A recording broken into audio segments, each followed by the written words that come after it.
الحمدللہ والصلاة والسلام علی رسول اللہ وعلی آلہ وصحبہ اما بعد۔ نمازی بھائیوں، سفر کے بہت سے فائدے اور پسندیدہ منافع ہیں، اس کے باوجود ہمارے رسول اللہ صلی اللہ علیہ وسلم نے اسے عذاب کا ایک ٹکڑا بتایا ہے۔ جیسا کہ آپ صلی اللہ علیہ وسلم نے فرمایا ہے، السفر قطعۃ من العذاب یمنع احدکم طعامہ وشرابہ ونومہ فاذا قضى نہمتہ فلیعجل الی اہلہ۔ یعنی سفر عذاب کا ایک ٹکڑا ہے، یہ تم میں سے کسی کو اس کے کھانے پینے اور سونے سے روک دیتا ہے۔ جب آدمی اپنی ضرورت پوری کر لے تو اسے اپنے گھر والوں کے پاس پہنچنے میں جلدی کرنی چاہیے۔ کسی حکیم سے پوچھا گیا کہ سفر عذاب کا ٹکڑا کیوں ہے؟ تو اس نے کہا، اس لیے کہ اس میں احباب سے جدائی ہے۔ اس سفر کے حوالے سے کئی مرتبہ گفتگو کی جا چکی ہے، آج ہم مزید کچھ سنتیں اور آداب بیان کرتے ہیں۔ ان میں سے چند یہ ہیں۔ جمعرات کو سفر کرنا مستحب ہوتا ہے، اس لیے کہ کعب بن مالک رضی اللہ تعالیٰ عنہ نے کہا کہ اللہ کے رسول صلی اللہ علیہ وسلم جب سفر پر نکلتے تھے تو زیادہ تر جمعرات کو نکلتے تھے۔ اگر جمعرات کو نکلنا آسان نہ ہو تو کسی بھی دن نکل سکتے ہیں۔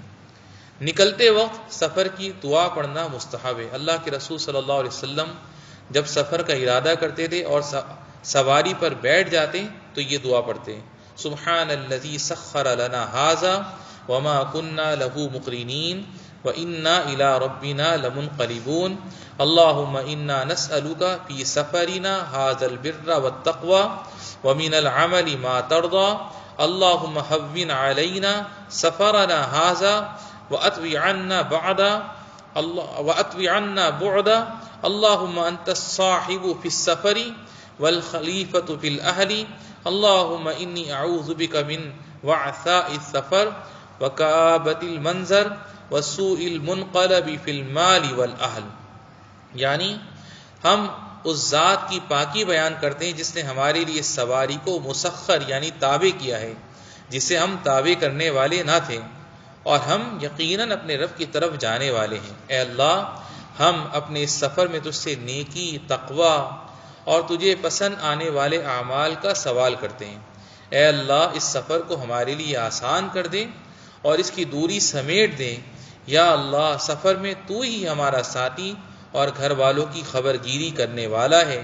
اے اللہ، ہم تجھ سے سفر کی مشقت، منظر کی خرابی اور مال و اہل میں بری تبدیلی سے تیری پناہ چاہتے ہیں۔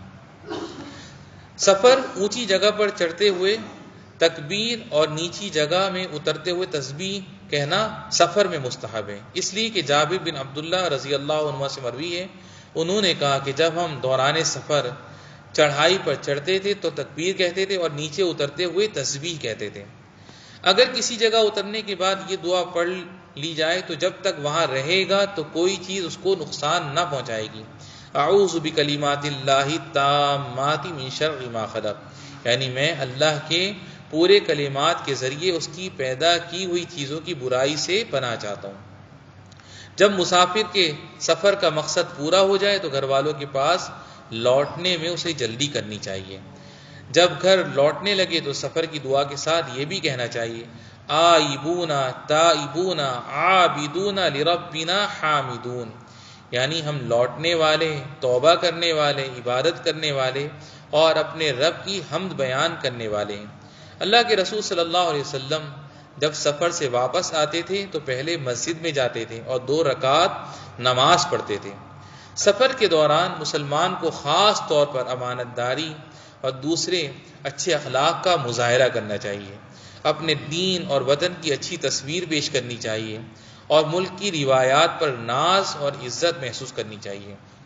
اسے اپنے بچوں کے ذہن میں بھی بٹھانا چاہیے، کیونکہ اگر وہ غیروں کے ساتھ اچھا معاملہ کرے گا اور لوگوں سے اچھے اخلاق کے ساتھ پیش آئے گا تو لوگ اس سے متاثر ہوں گے، اس کے دین کو جاننا چاہیں گے اور اس کی تعریف کریں گے۔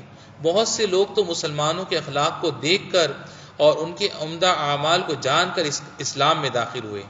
اسی طرح مسافر کو فرائض کی ادائیگی کا حریص ہونا چاہیے اور نمازوں کو ان کے وقت سے مؤخر نہیں کرنا چاہیے۔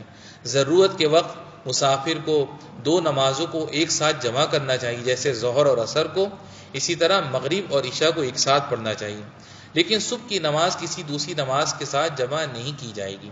4 رکعت والی نمازوں میں قصر کرنا، یعنی فجر کی سنت کے علاوہ سنن رواتب کو چھوڑ دینا اور وتر کی سنت کو برابر پڑھنا مستحب ہے، کیونکہ نبی کریم صلی اللہ علیہ وسلم کا طریقہ یہی تھا۔